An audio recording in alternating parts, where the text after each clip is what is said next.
This program might contain strong language. If you think you may be offended, switch off now.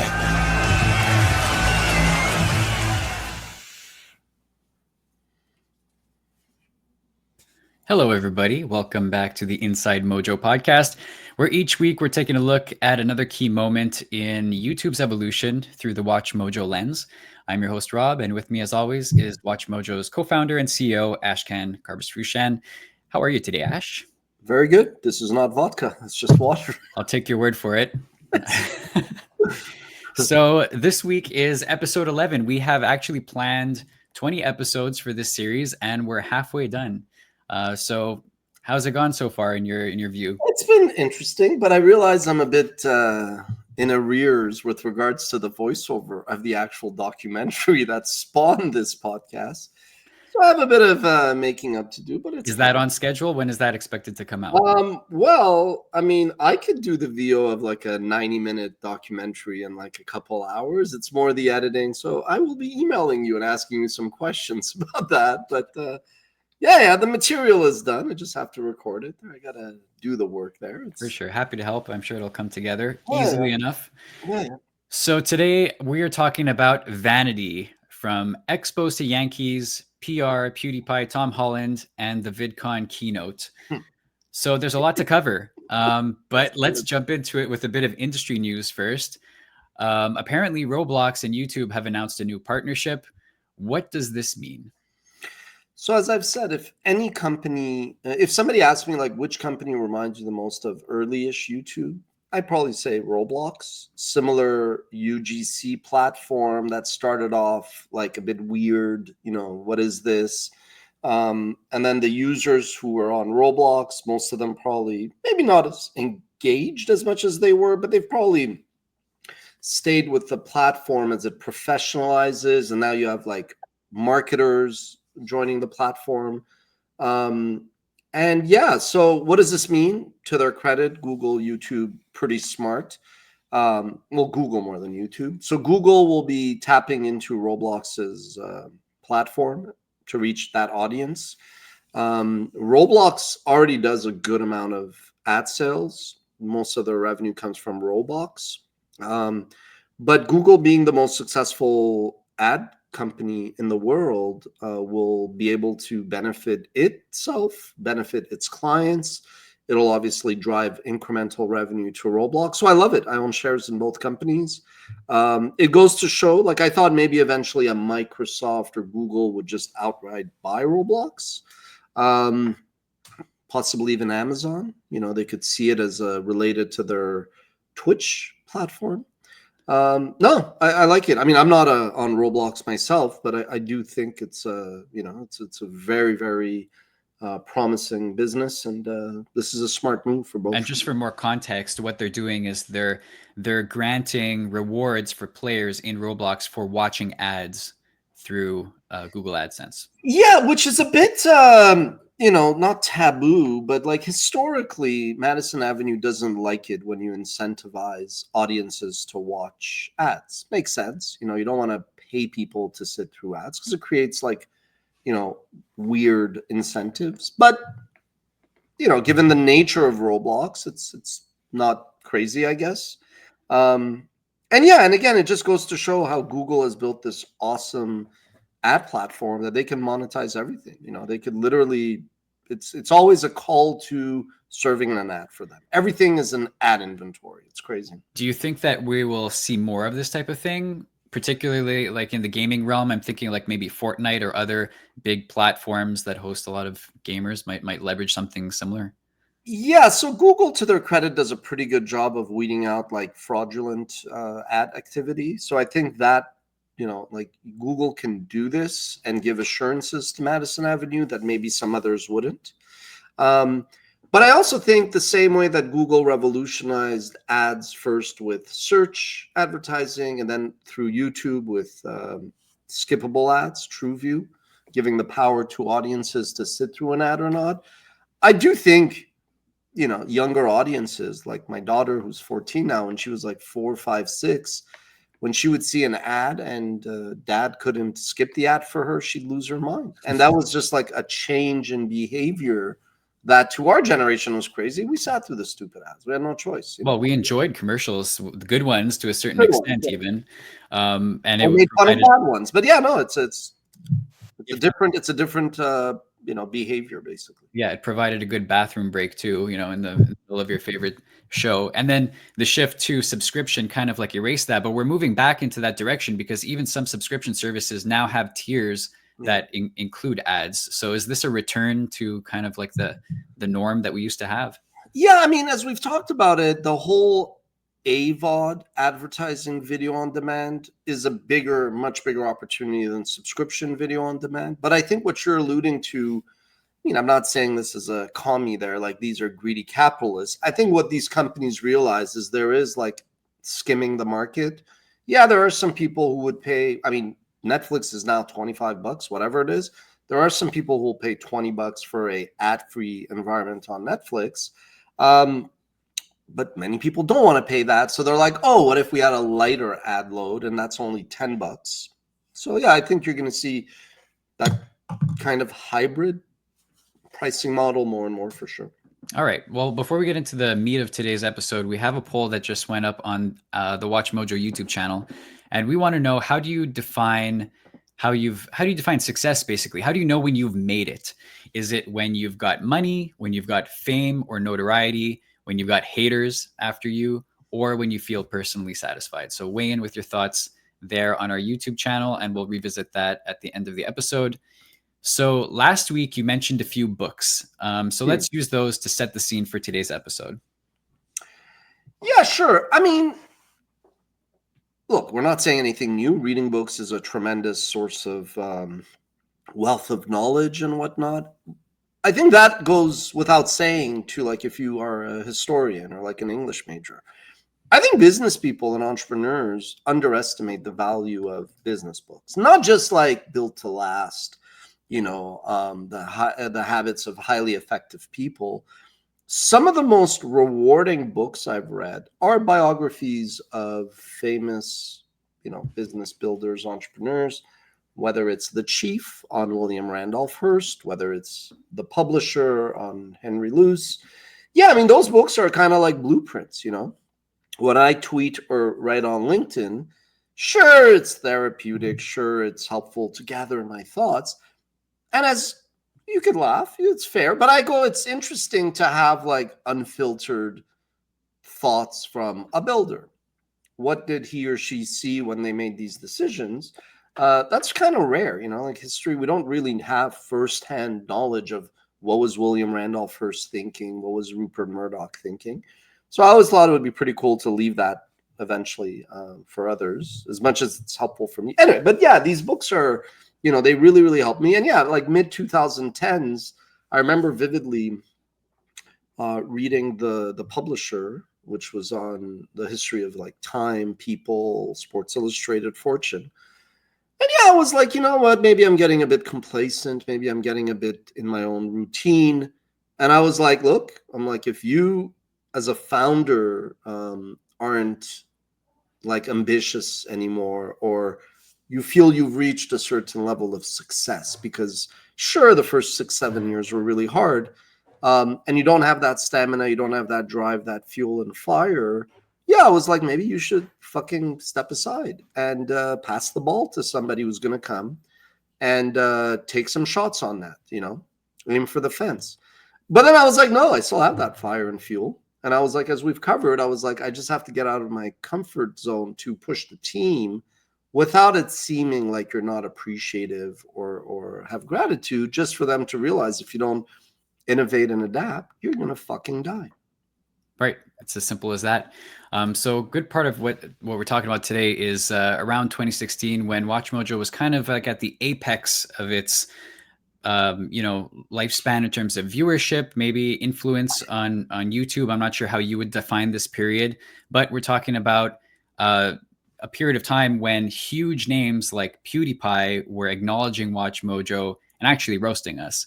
So how did you kind of interpret that when you saw the type of reception that we were getting and the way that people were talking about us? So let's watch it then. Yeah! Finally! It finally happened. My favorite channel. My favorite channel finally did a video on me. I'm talking, of course, about WatchMojo. If you don't know WatchMojo, that's like you don't know Jesus. WatchMojo, the greatest top 10 channel of all time, with such classic titles as Top 10 Anime Chefs. If you think I've been out of ideas, WatchMojo is on a whole new level of out of ideasness. Top 10 greatest sandwiches of all time. You can't beat that. That's pretty amazing. That's pretty amazing. So I actually brought this up very quickly, as you said. This June 21st, 2017, I was on a plane headed from Montreal to Anaheim, LA, LAX, going back to Cali for Vidcon. So again, going to Vidcon, the mecca of this racket. And, you know, somebody was like, Pewdiepie, basically. And I was like, this is amazing. You know, he's roasting us. He's being sarcastic and all that. But it was amazing. I loved it. I mean, at the time, you know, Pewdiepie was the king. You know, he was the Mr. Beast before Mr. Beast was there.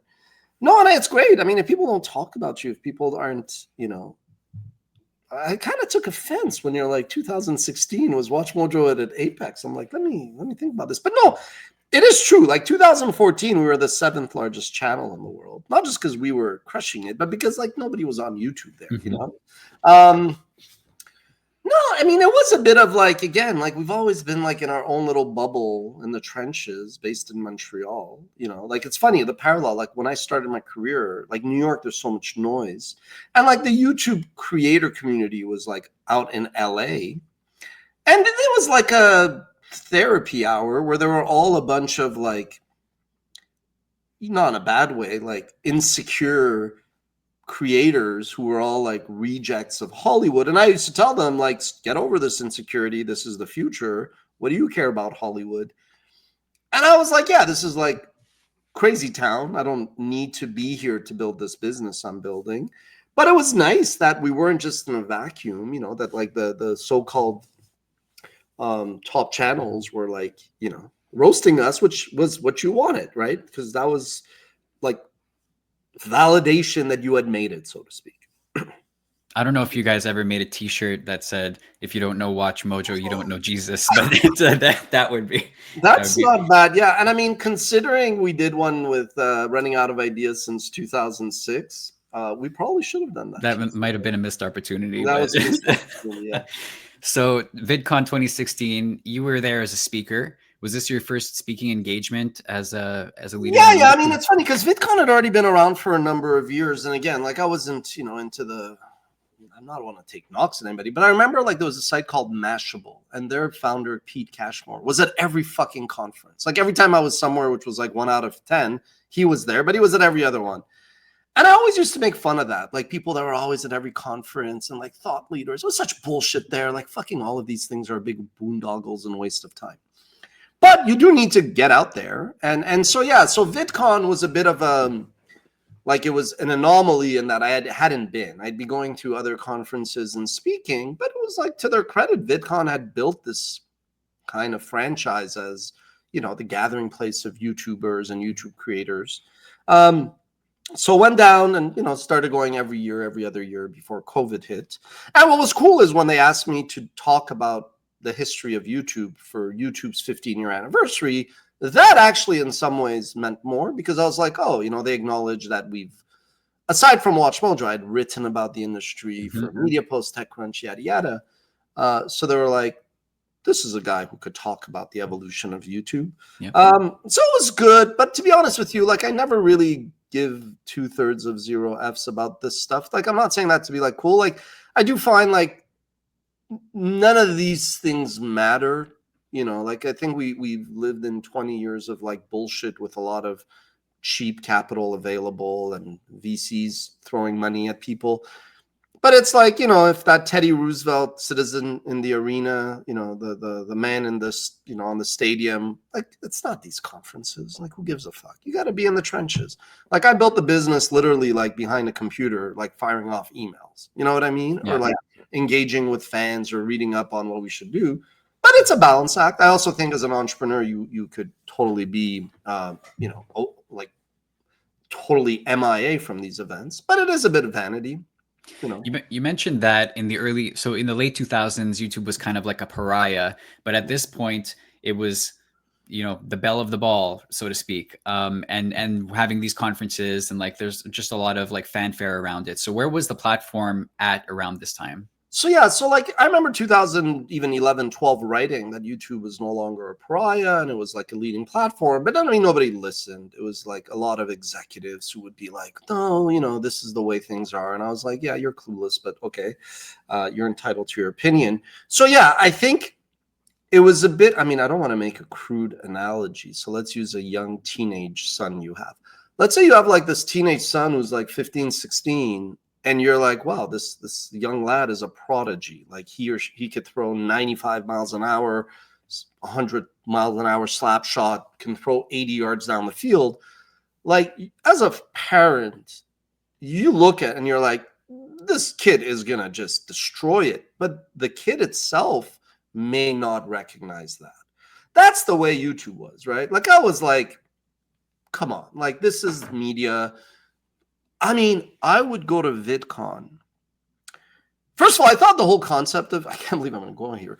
I thought the whole concept of VidCon was jailbait, like just a disaster waiting to happen. Because it would be a bunch of teenage girls, scantily clad, totally inappropriate. But I was like, okay, kids these days, this is how they dress. They would be roaming around, running after their favorite creators. But then you also invite all these like middle-aged men largely to come to this conference, drink, socialize, but basically all hang out at the same kind of Anaheim convention center. It's like a Comic-Con kind of like fan convention mixed with a business. Yeah, but the Comic-Con when I spoke, it was like I mean, I'm not knocking, these are our fans, but it was like grown adults who were fans of stuff. So you had like the 25-year-old dude and the 24-year-old girlfriend dressed like Star Wars. Okay, fine. But VidCon is like 14, 15, 16-year-old girls running around screaming. And you're like, this seems like a bad idea on many, many levels. But again, what do I know? Yeah, I don't know. But so VidCon was really like an eye-opener for me. Because I was like, none of these kids give a fuck about TV or movies, and you could see what's happened now where even all of Hollywood is like, yeah, like the future is YouTube. And I'm like, yeah, it's been saying this for a decade. But VidCon really captured that well, and then it got acquired by Viacom, Paramount, and then COVID hit, and you could argue, is it relevant today? Probably not as relevant as it used to be, but it was a microcosm of this whole YouTube revolution. Just to wrap up the topic of like vanity, a big moment was when Tom Holland kind of, he was a bit starstruck in front of Rebecca, the WatchMojo lady, because he'd been a big fan of the channel for years. And that caught a lot of people's attention because that was kind of like a demonstration of how there's this entire generation that grew up watching WatchMojo, including some big celebrities too. So how did that feel? Rebecca. Hello, Rebecca. WatchMojo. I love WatchMojo. No. I'm always watching the top 10 things. Always. Welcome to WatchMojo. Yeah. That's me. Hey. Oh, no way. Oh, no you way. narrated You it? do the... Yeah. Oh, my God. Can you do the intro for us? Right now. Oh, really? Please. I've never done this in person. Welcome to WatchMojo. No way. Oh, my God. This is so ridiculous. I love your show.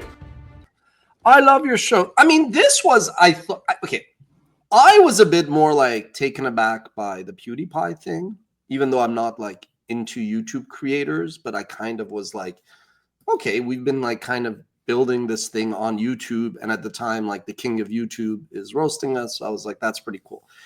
This though was again, like just another example to the team. Like, well, why are we surprised? Like, this is great, super flattered, but we're like, here's an actor who had to live and breathe these characters and this fandom and this IP. Even if it was just for research, he would probably come across our content and watch it like any other, young whatever, like young male in his demo. And then you go with like, well, yeah, everybody that grew up watching YouTube, they came across our content. But again, it just showed to the fact that we weren't like this New York or LA based team that took this stuff for granted. Yeah, and obviously this I think comes up more when we're in meetings or if people anecdotally want to be like, oh, it's super cool. It is interesting though, that for all of PewDiePie's might, accomplishments, and I'll always respect any storyteller or entrepreneur, like that seems more like fleeting. It seems like flash in the pan. Will people remember PewDiePie or not? But the legacy, the value of legacy media and these, IP like Spider-Man and these traditional actors, to me, that was the interesting thing, that it still carried such a clout and such an importance. And it goes to show that even though everybody is like, Hollywood is dead, it's all about YouTube, it is telling, though, that this still carries a lot more weight, years after the fact than the PewDiePie one. Yeah, I want to follow up on the comment that you made about the YouTubers' insecurities about not kind of being locked out of Hollywood and how, well, like, what does that mean exactly? How has the landscape shifted if Tom Holland's influence will have this longer lasting impact than, say, PewDiePie's, even though he was like the #1 on the platform? Well, look, I mean, I think we're at a point in 2025 where these walls are really being washed away. I don't think to most young viewers, certainly even young executives, I don't know if they really see YouTube versus traditional anymore. I think these lines are going to be pretty blurred. Yes, there's going to be, like I have, we have some team members who sometimes view things still in a silo. And I'm always trying to be like, no, you have to just drop that. Like that's not your insecurity. That's like your bias. I'm like, you have to think of the world as, there's no real difference anymore. Like traditional media, they made the investments, they pivoted. Look at Disney with Disney Plus. Look at Marvel. They have their own channel on YouTube with 20 million subscribers. So I'm like, you now have to drop this because you're just not understanding where the world is, right? So on the one hand, I think that is a thing.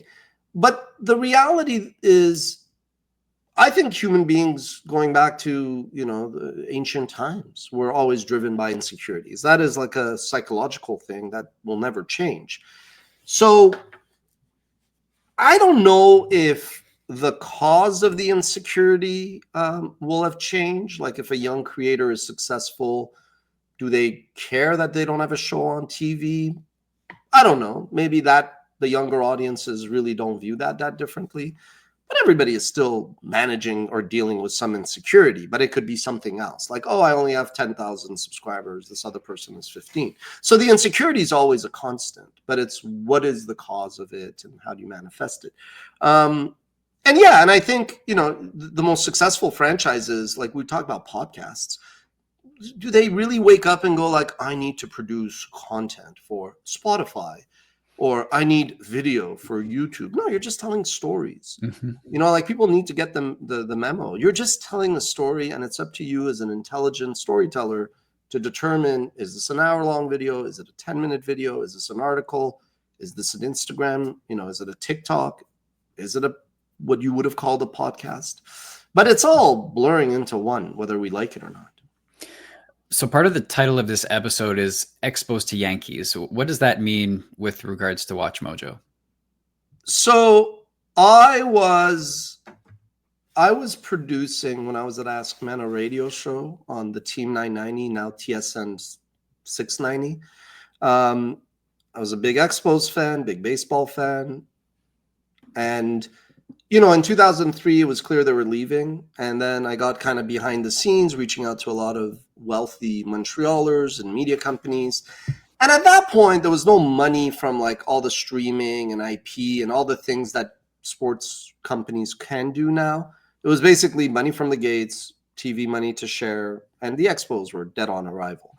But, you know, that's kind of when my eyes opened that if you want to get any fucking thing done in life, like you can't go up to wealthy people and ask them to do stuff. They did not become wealthy by blowing their money on a stupid baseball team, basically. So I was like, hey, you know, you got to put yourself in a position. And reluctantly, I was like, entrepreneurship is that path. So we'd always joke that like we started WatchMojo to bring back the expos. Not false. You know, that's true. Like there's articles I've written about that. Very noble cause, by the way. Very noble cause. But then I also realized like, okay, they're converting every freaking baseball diamond into a soccer pitch. And I love soccer, so I'm not blaming that. And baseball is like an old person sport. Now they've made some changes to make the game more fun to watch. But long story short, so we always kind of being in Montreal, we were a bit like the Expos, you know, like we weren't the Yankees. We weren't like this company that raised $18 million, you know, with each chair costing $5,000, even when you have 0 clients type of thing. So we were always more like the Expos, scrappy, getting the job done. I mean, to be fair, we were more competitive than the Expos. We were defeating. I mean, all of our competitors were like, WatchMojo's hustling. They would say this. They were like, Ash and his team are running laps around us. We're here like the big, fat, lazy, you know, whatever analogy. I mean, this was their words, right? And I was like, okay, that's nice. But so around the time of reading the publisher and all this, yeah, I was like, you know what? I got a great team of soldiers. But I kind of not started to drink our own Kool-Aid. It was the opposite. I was like, yeah, maybe I and the team have gotten WatchMojo to this point. But if we're really going to be like MTV of our generation, if we're really going to be the ESPN, the SNL, whatever beacon of like successful brand that means a lot, generational, yeah, maybe my own insecurities and being humble, I was like, we got to go out and bring people who've worked at the Warner Medias and the Disneys and the crapsters of old legacy media. Boy, was I wrong. These were people that I viewed as my peer.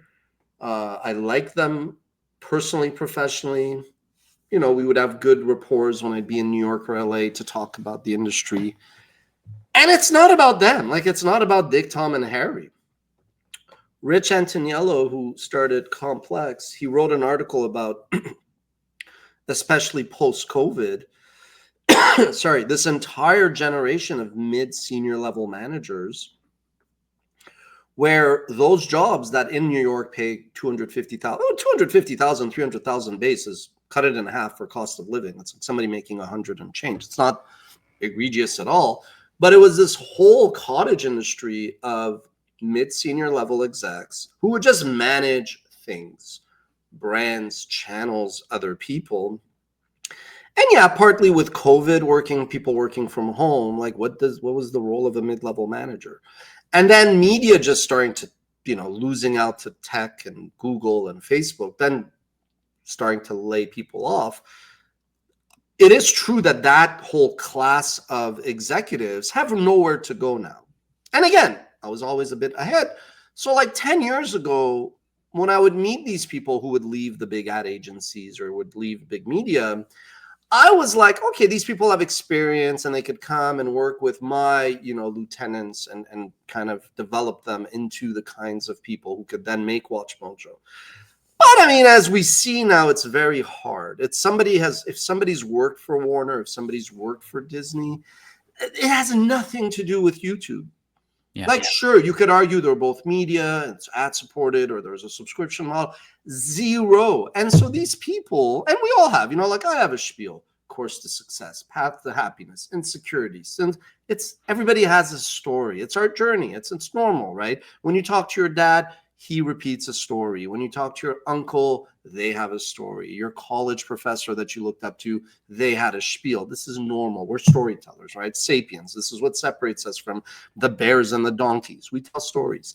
But I realized, again, I was putting so much value on the stories these people would tell, but it was diminishing return. It was nothing that was like practically relevant to what we were doing. You know, it was a very direct to consumer, very community driven.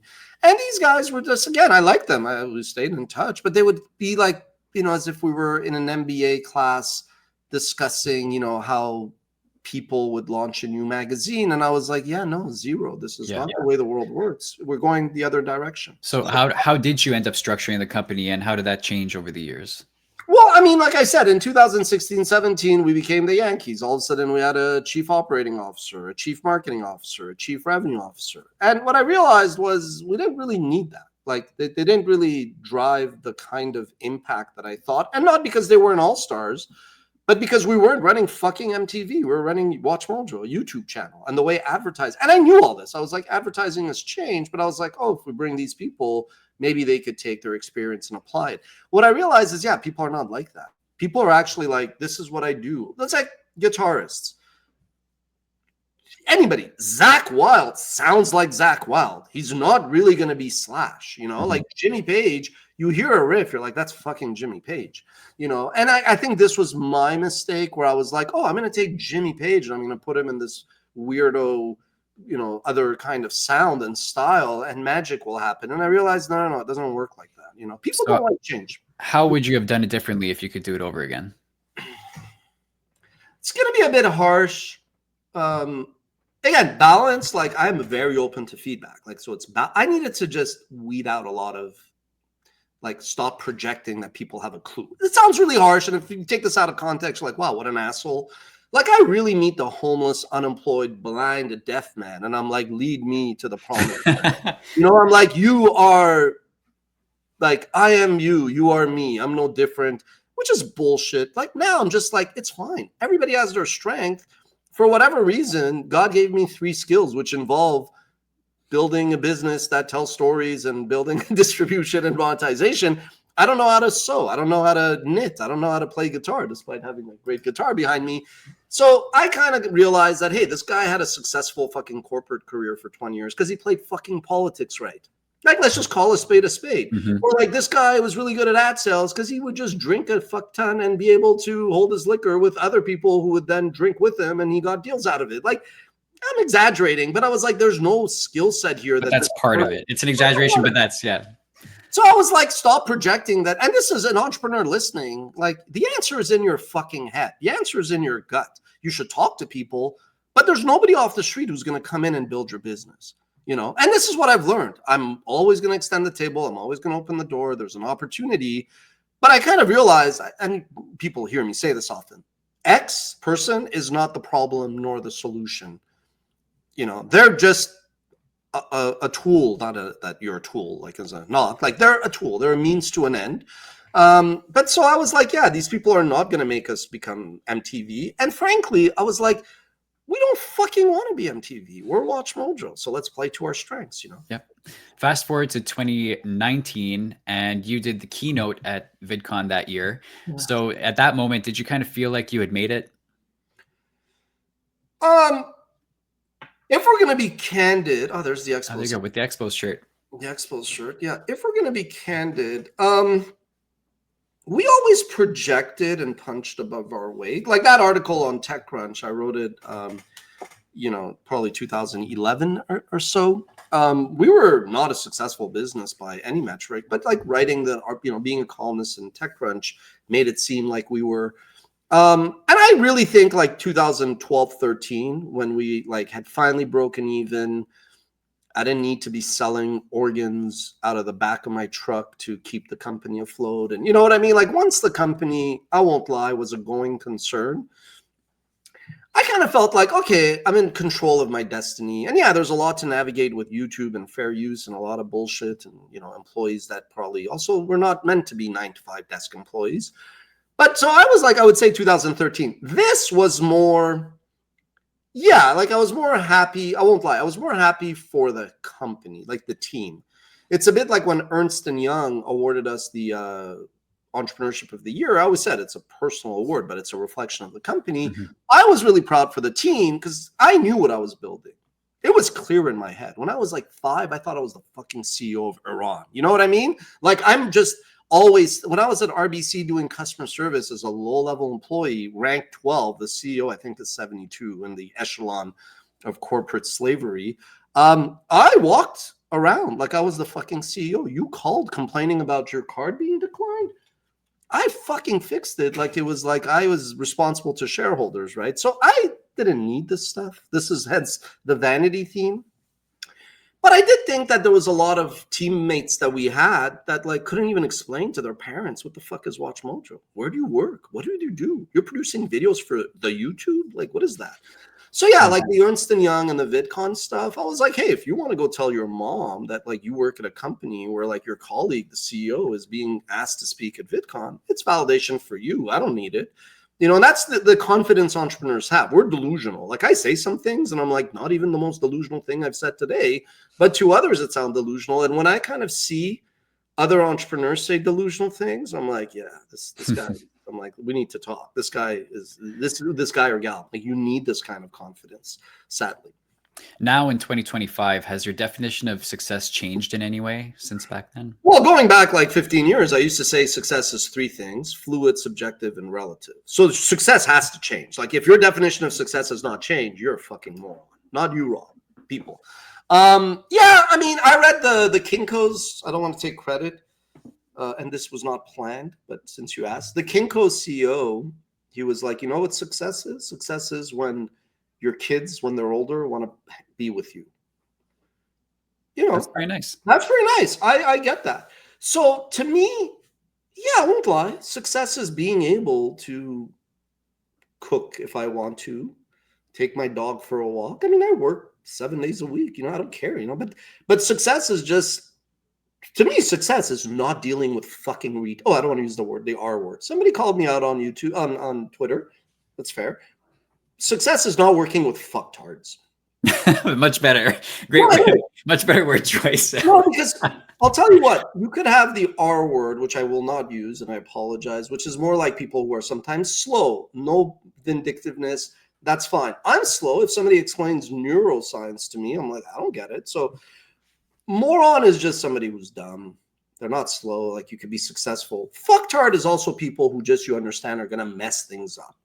There's either malice or vindictiveness or resentment or jealousy or just not good energy people.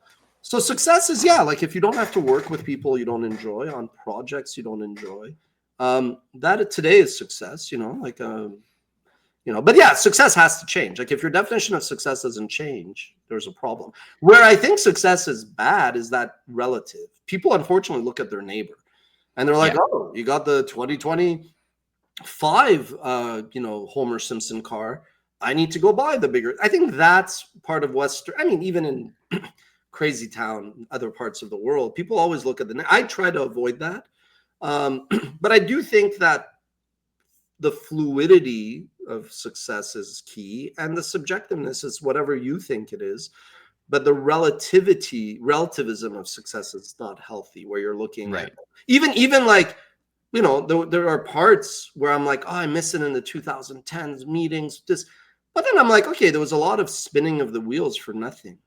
You know, now it's like my life, I don't need complexity. If people add complexity that is not healthy, I just shut them out. I'm like, here's the beauty. I don't have to deal with you. Like, I'm not better than you, but I've earned it. I don't have to work on this project. I don't need to do this. Well, let's find out how our audience defines success with the poll that we left. So we wanted to know how do you know when you've made it? And I think unsurprisingly, 77% of people say you've made it when you're personally satisfied, which kind of echoes what you just said, Ash. Followed by 13% saying when you have the money.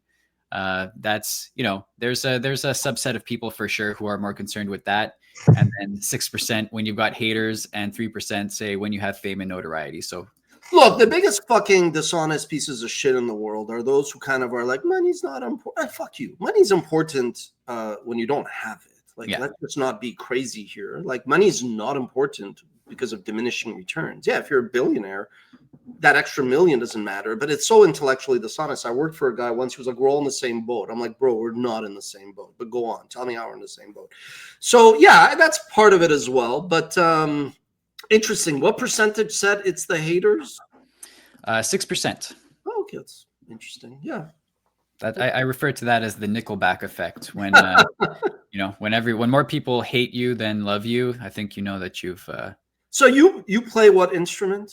Guitar. Guitar. So you bring up Nickelback. So if you could, did you ever want to be a professional musician? Like somebody who earns money from playing? Yeah, for sure. That was a big aspiration when I was younger. So if you could have Nickelback's career In a heartbeat. yeah. I actually respect them. I think that they're all great musicians. I think that they have a very formulaic style of writing, and they're corporate in that sense. They know how to structure songs for mass consumption. But I respect them as musicians and as business people for sure. Yeah, I mean, it's funny because you may have heard me, like when we used to do especially more music lists, people were surprised, like, wow, Ash likes everything. He likes Taylor Swift. I'm not, these are great talent, but I'm like, always go for what it is. I'm like, in that genre, that's how it's not the Aussie fan that's listening to Taylor. It's like as a pop fan, what is this good or bad? I agree with you. I think that is peak hypocrisy because any musician, sure, they might want to be, Jimi Hendrix or Prince, but most of them who are intellectually honest will be like, I would take Nickelbacks. But it's easy, citizen in the arena, to bash the Nickelbacks. But I'm like, at the end of the day, absolutely, musicians, it's like, who are you to judge? For sure. So next week we will be talking about the COVID polycrisis, which is the era where I entered WatchMojo, and it was a weird time to be, to put it mildly. How did that go? Hence the COVID crisis. I mean, we'll talk about COVID. COVID was a batshit crazy. I'll never forget. I was in LA a month before. My birthday's March 12th. March 12th, 2020 is when they shut down. So I remember. I have a good memory. But February, I went to Ottawa for prime time, and it was like nobody really was talking about it. But then the week after, I went to LA, and I was in an Uber, and I just I coughed. I was like, and then the Uber driver, who turned out to be a Persian lady, and I told you my name is Ashkan in Western culture, but in Farsi it's Ashkan. So she was just like, Ashkan. I was like, oh God, it sounds like my mom. I'm like, yeah. She's like, have you been to China? And I was like, because the bat market or food market or whatever the origins were, and I remember going like, okay, if like this Uber lady is asking me about this is going to be big. And then I came back, and our then CFO, David, was like, Ashkan, we have to shut everything down. Everybody must go home. I was like, what? Anyway, and so we did. And then we'll talk about it next week because we obviously benefited from it, which I felt a bit guilty. But I was like, hey, everybody's like, what if YouTube shuts down? What if this? What if that? So, hey, what ended up happening was something that didn't really affect us in a bad way. Very interesting series of events. So stay tuned for that next Thursday, same time, same place, everybody. Thank you for joining us today. Thank you for your time, as always, Ash. Thank you. I have some voiceover to start recording soon for the documentary. I realized, shit, we're already in April. Let's get it done. I could get 2 hours of VO done in 30 minutes somehow. Awesome. Great. Awesome. Can't wait. Yeah. Good luck with that. Yeah. And we'll see you guys all next week. Bye, everybody. Cheers. Bye.